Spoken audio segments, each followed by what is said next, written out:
What's going on, everybody? This Afro think tank. Today we're going to clear up some historical information for those who are interested. We're going to talk about the Native American slave trade, which people disregard as not even happening because they concentrate mostly on the Transatlantic Slave Trade, which were bringing West and Central Africans to the Americas, right, to work in the Americas for white corporations.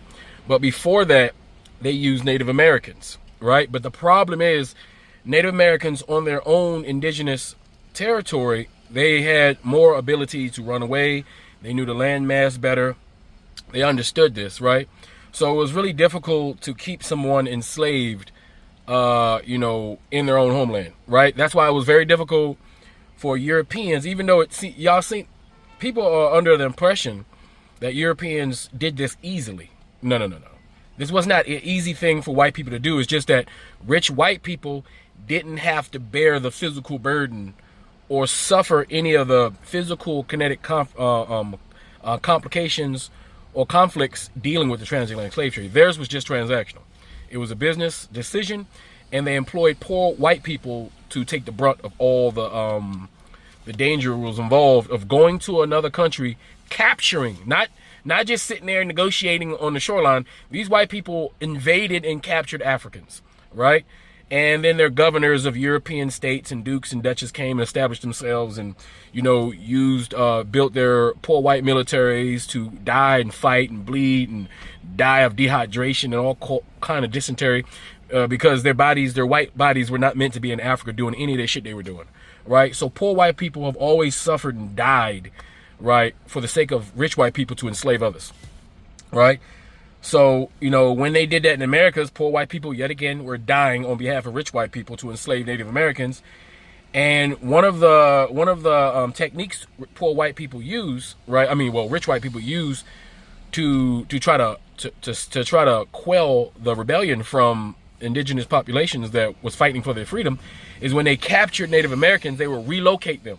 Because if you relocate someone to a place they don't know, right, they don't have the familiarity with the territory to fight back. They don't know the local population in order to form alliances, right, to fight back. They don't speak the same languages as the local people in order to make connections to fight back. They're discombobulated.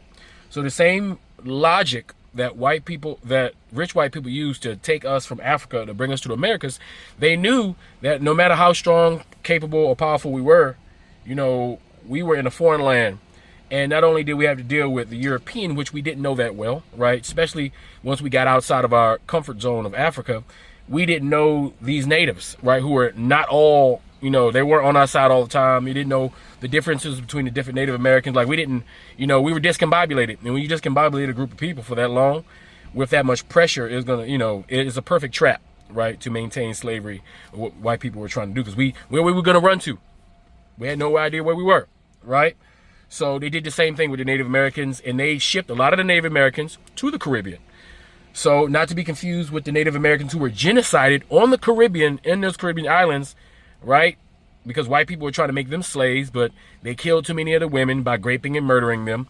They killed all the men because the men had the nerve to try to fight back for their freedom, right? So because of that, they had to replace them with Africans. They tried to replace them with Native Americans on the mainland and brought them to the Caribbean. So a lot of those mixed Caribbeans, they're not just mixed with, Native Americans, Indians from India who were brought over subsequently after the transatlantic slave trade. So you got the Native Americans on the mainland who were sent to the Caribbean, sent to other parts of the Americas to discombobulate them so they wouldn't have home field advantage to enslave them, right? Also sent them to the Caribbean, right? Then you had the American slave trade where they traded a bunch of Africans who were enslaved in the Caribbean, right? They brought them to the mainland. That's most African Americans who came in Georgia, South Carolina, North Carolina, Virginia. We all come from the Caribbean, right? All of us, right? Of course, back then it wasn't called the Caribbean. These were just the islands, these territories that different Europeans took over. And then you had the piracy era where a lot of the enslaved Africans, a lot of the freed enslaved Africans or the runaway Africans were also pirates on pirate ships, right? Along with poor white people fighting against the machine, fighting against the powers that be, fighting against Britain, fighting against France, fighting against the Dutch. Like, this shit is complicated, right? And a lot of uneducated African Americans are getting a lot of this stuff mixed up. You're getting the Native American slave trade mixed up with the African American slave trade, mixed with the transatlantic, the overall global African slave trade, mixed with the American slave trade. You're mixing up three different things. People are just mixing them up, and they think we're some sort of indigenous Native American. No, you are an African, right? You're an African from Africa. The Native Americans are Native American from the Americas, right? We were all enslaved in different ways at the same time through different systems set up by the rich white people in suits in order to benefit them, right? So when you declutter history, it all makes sense. There were any Africans, any West Africans, Central Africans that made it to the Americas before white people. They made it to Central and South America, and never did they have a population big enough to permanently colonize the area and maintain their genetic code. They would have been mixed up with the local population if they were successful, to the point to where you wouldn't be able to find them unless it was in the genetic codes of their descendants, right? And what happened in the Central and South America, like that slavery down there with the Dutch and the Portuguese and the Spanish, that slavery down there, right, went on longer, for literally centuries longer than what happened in America. In America, mainland America is the last place that had slavery or adopted that form of slavery. They were the very last one. So African Americans, your ancestry comes from the Caribbean, where your Congo DNA comes from, probably the Central and South American Africans that came a long time ago, mixed with the Caribbeans, mixed with maybe some of the newest Africans. The last Africans brought from Nigeria and Ghana came to Virginia, came to Georgia, and then we got the subsequent Geechees and all those people from that portion of us. But we have to detangle history in order for you to understand how it worked, and that there was other slave trades, that Europeans were not just, when they were enslaving us, when they were enslaving and subjugating the Native Americans, they were also enslaving and subjugating continental Africans. They were enslaving and subjugating Melanesians, Polynesians, Micronesians, and other Asian groups. All this shit was happening at the same time. This barbaric savagery of the Europeans all happened at the same time. Everybody was getting the business, right, from these guys when they got that gun cannon and that Gatling gun. All right. So yeah, so we're gonna just learn a little bit of history. Just all you gotta do is add bits and pieces to the puzzle, so you can have a clearer picture of what happened in the past, so you can understand what's happening now, right? So we'll have all these people talking about they're Indians and Aboriginal, and they're just unintelligent. They don't know what they're talking about, and they're attaching themselves to grifters and charlatans who are using bits and pieces and fragments of history from different groups and making their own shit up with it. All right, so we can't have this. So let's detangle the knot, and let's talk about what really happened, so we can talk about what we really need to do. All right. Anyway, tell me what you think in the comment section. It's Afro Think Tank. Learn something, teach something. I'm out. Okay, so I need to say this because a lot of people genuinely don't know. And honestly, I didn't either for a long time. Native Americans were enslaved. They were captured, they were forced into labor, and in many cases shipped far away from their homelands. But, and this part matters, it was not the same system as African chattel slavery. Different logic, different structure, different end goal. Still violent, still dehumanizing, just built for a different purpose. So let me explain. In the early days of colonization, the 1500s, 1600s, native enslavement was actually more common than African slavery in some regions. Colonizers captured people after raids, wars, or outright kidnappings and forced them to work in households, plantations, mines, construction. And here's the part people really don't know. Native people were shipped away. Not just moved down the road, but shipped out of their territory entirely, to the Caribbean, to other colonies. Anywhere far enough that they couldn't return home. That was the point, though.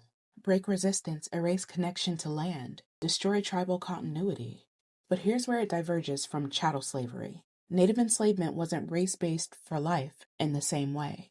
It wasn't a fully codified hereditary system, where your status automatically passed down to your children. Blackness itself was the justification. People were legally defined as permanent property. African chattel slavery in America was built to be total, inheritable, and endless. Native enslavement was more about removal and control. Colonizers wanted land without the people, weakened nations, fewer organized communities to fight back, which is why native slavery often followed warfare. Another key difference is that native people knew the land, because it's their land. They escaped more often, they resisted differently. They could disappear in ways that enslaved Africans couldn't, because Africans were deliberately stripped of their language, their kinship, and geography. So colonizers decided that native slavery was harder to control, less profitable, and more dangerous.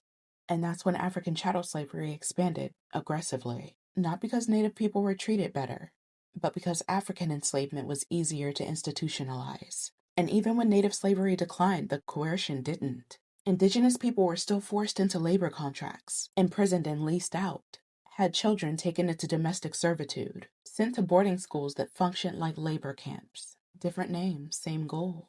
So I want to be really clear here. Native Americans weren't enslaved in the same way as Africans, but they were enslaved, they were sold, they were shipped away. And that history gets erased because it doesn't fit the simplified version that people were taught. And when you erase that, you erase how intentional colonization really was. But once you understand it, a lot of American history starts making more sense. Land theft, broken treaties, forced removals, why survival itself was framed as resistance, because it always was. Knowing the difference doesn't lessen the harm. It actually tells the truth. Who taught you to hate the texture of your hair? Who taught you to hate the shape of your nose? Who taught you to hate the color of your skin to such an extent that you bleach? Who taught you to hate yourself from the top of your head to the soles of your feet? Before you come asking Mr. Muhammad, does he teach hate, you should ask yourself, who taught you to hate being what God gave you?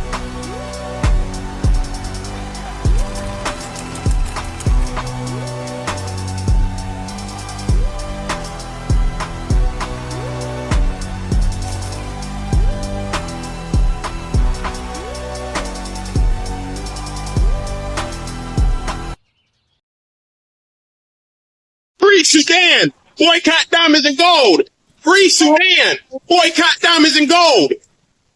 We most definitely cannot forget about the people of Sudan. Thanks for watching Afro Think Tank. Don't forget to like, share, and subscribe. And follow me on Substack and Patreon for more content. Remember, it's Pan-Africanism or nothing.